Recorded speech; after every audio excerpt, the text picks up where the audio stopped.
Fala galera, mais um vídeo aqui no canal, dessa vez sobre a Série B de 1986, que não tinha esse nome em 1986, era Torneio Paralelo da CBF. E de vez em quando a galera me pergunta sobre esse campeonato, porque é um campeonato que existiu e acaba não tendo um campeão definitivo. Pode até ter uma leitura de 4 campeões, a leitura de nenhum campeão, a leitura de só um vencedor, a leitura de discussão, enfim. É uma edição polêmica de uma bobagem grande que a CBF fez naquele ano em relação à definição do campeonato e que acho que tem consequências até hoje. Vamos lá. No início dos anos 80 foi quando a segunda divisão do Campeonato Nacional passou a existir de fato. O Campeonato Brasileiro, a divisão de acesso, que nem era de acesso porque o campeão não ia para a primeira divisão, era uma divisão realmente intermediária apenas, existiu em 71 e 72. O Vila Nova, campeão em 71, Vila Nova de Minas Gerais, e o Sampaio Corrêa do Maranhão em 72 foram campeões e não subiram de divisão. Eles apenas ganharam o Campeonato Brasileiro da segunda divisão, não tinha acesso. Já no início, aí ficou sem essa divisão, até 1980, quando é retomado como o nome de Taça de Prata. Era o Campeonato Brasileiro da segunda divisão, Taça de Prata, porque a primeira era a Taça de Ouro. E se chegou a tentar fazer uma vez, a terceira divisão virou Taça de Bronze, óbvio. E nessa Taça de Prata foi assim de 1980 até 85. O Campeonato Brasileiro é enorme, já tinha 40 times, e a Taça de Prata, você podia subir no mesmo ano. E de vez em quando você não era o campeão e subia no mesmo ano. Ou seja, os times que iam muito bem na primeira fase subiam a primeira divisão do mesmo ano, os times que ficavam na colocação intermediária seguiam na segunda divisão. Ou seja, no final das contas, o campeão da segunda divisão não era exatamente o melhor time, porque os melhores já tinham subido na primeira divisão do mesmo ano. E o campeão da segunda divisão ganhava a vaga da primeira divisão do ano seguinte. Olha como era o futebol brasileiro nos anos 80. E assim foi, 80, 81, até 85. Foi dessa forma. 85 o campeão foi o Tunaluso de Belém do Pará. Quando chegou em 86, tentando iniciar um processo, que a gente sabe que vai ter, um processo de reconstrução do futebol, se tentou esse campeonato, essa divisão de acesso em 86, chamado Torneio Paralelo da CBF, que era a segunda divisão. Era o mesmo formato dos anos anteriores, só que em vez de ser Taça de Prata, tinha esse nome e com uma diferença. Os 4 melhores valia 4 vagas na primeira divisão do mesmo ano. Não tinha nada do ano seguinte, era só para o mesmo ano os 4 times. Eram 4 grupos, cada um com 9 clubes, ou seja, 36 times ao todo.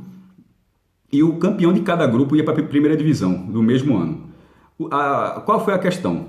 A CBF não colocou uma definição depois dos 4 vencedores. Tipo, na hora que se definisse os 4 melhores, eles fariam a semifinal, a final, um quadrangular, o que fosse, e depois ir para a primeira divisão, mas com alguém tendo o título de campeão. Não teve isso.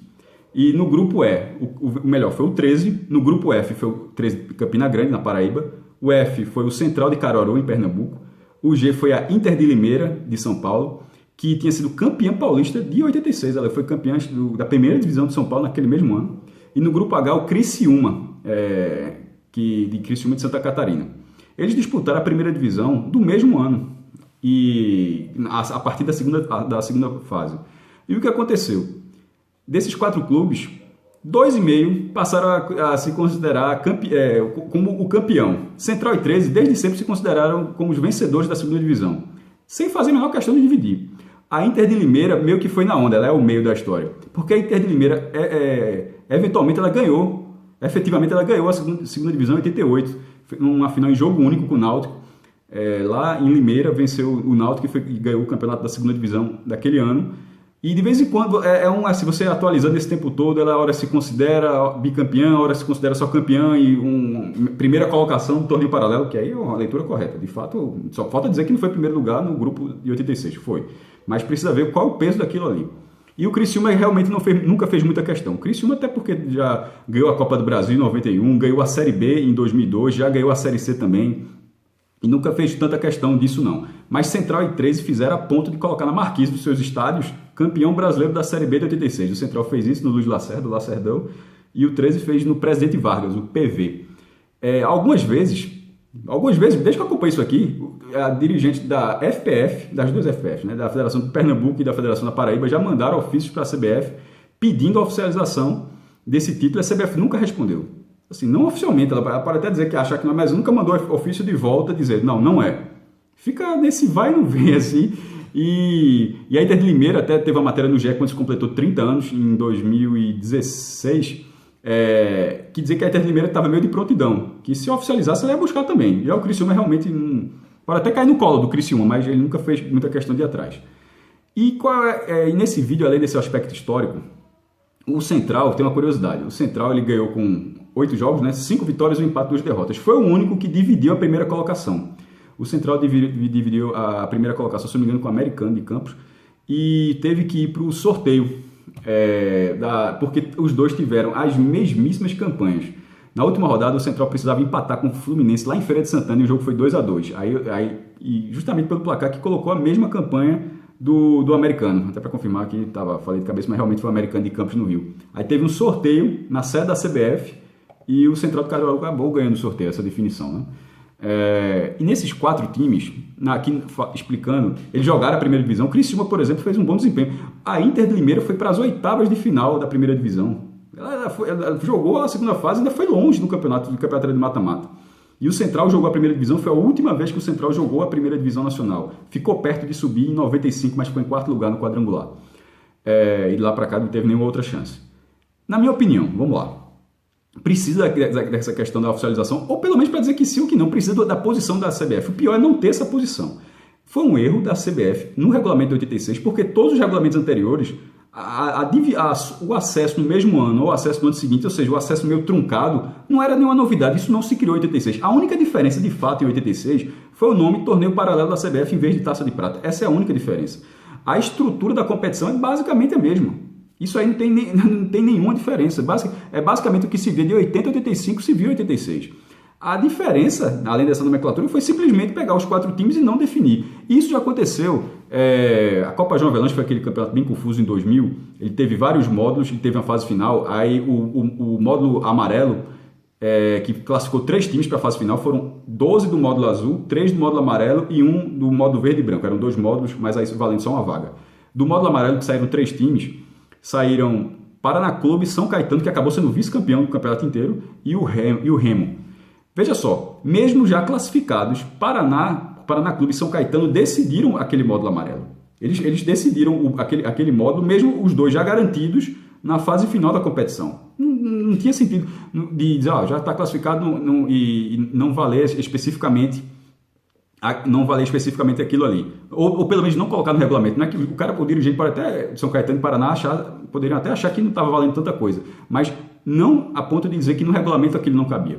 Então, em 86, eu acho que houve essa falha, dessa falta de definição, e acabou virando essa bola de neve de os clubes se considerarem tendo essa dúvida. Por exemplo, o Central, quando fez 100 anos, em 2019, o próprio clube fez uma taça e celebrou uma réplica do troféu da Série B, mas não o que a gente vê hoje em dia, que está em vigor desde 2014, e sim uma réplica do troféu que foi de 2002 a 2013. Era que ele fazia um arco assim e tinha uma bolinha em cima. Enfim, estou fazendo um gesto de imagem e ação aqui, né? Bota no Google aí. O Central fez esse troféu, mas esse troféu não foi oficializado pela CBF. Não assim, no sentido do título, né? E o 13 é a mesma coisa. O 13 se acha o primeiro campeão brasileiro da Paraíba, sobretudo ao que voltou depois que o Botafogo de João Pessoa ganhou a Série D muitos anos depois. Eu acho que, como eu falei, que deveria ter essa definição. Primeiro ponto, tem que ter a definição, não responder, ficar dando de João sem braço, acho que nada a ver, mas eu acho que valeria a oficialização desses 4. Porque, veja só, não é uma questão que houve a divisão do título. Na verdade, foram 4 grupos paralelos. Nesse caso, o regulamento, infelizmente, não previu o cruzamento, não previu uma semifinal, uma final. Então, você não tem como dar peso. Ou se fosse o caso, dizer quem somou mais pontos. No caso, quem somou mais pontos pela ordem foi o Criciúma. O Criciúma fez 14 pontos. Mas os grupos não competiam entre si. Nesse caso, os grupos não competiam entre si. A disputa era só dentro do grupo, valendo uma vaga para a fase seguinte. Você não estava competindo com outro grupo para saber o que não tinha nenhuma linha do regulamento. Quem fizer mais pontos é o campeão. Então, assim, faltou isso. Porque se tivesse isso, já era um regulamento, ou seja, o Criciúma seria o campeão. Se tivesse a definição para a semifinal, vai botar o jogo, teria tempo para jogar a semifinal. O problema foi simplesmente ignorar isso, e eu acho que foi um erro. Seria o maior título do Central, seria o maior título do 13, não seria o maior da Inter de Limeira e muito menos do Criciúma, mas seriam mais títulos nacionais para os clubes de suas respectivas federações, e virou essa bola de neve, mais uma que precede uma outra, que qualquer dia a gente faz um vídeo, que é de 87. Não é isso que cria a confusão de 87, que vai criar a confusão de 87, também é uma disputa da segunda fase, mas é lá do outro grupo, não do torneio paralelo, era da primeira fase do campeonato da primeira divisão mesmo, que já estava rolando. Mas isso acho que faz outro vídeo. A turma pede muito 87, qualquer dia eu faço. Eu já fiz um livro, qualquer dia eu faço um vídeo também. Mas sobre isso aqui, sobre a Série B de 86, é um rolo da CBF, mas que eu acho que ela pode desatar. É um nó que ela pode desatar. E eu acho que eu Cássio, desataria dessa forma. E você, o que é que você acha? Você daria só para o Criciúma, para os 4, manteria desse jeito atual sem campeão? Deixa aqui nos comentários para a gente fazer esse debate sobre 86. Faltou alguma informação?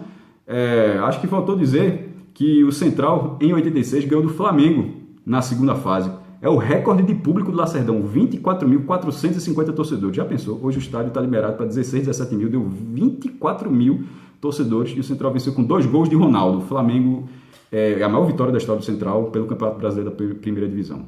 Beleza? Acho que agora deu. 10 minutinhos, vamos lá? Valeu, galera!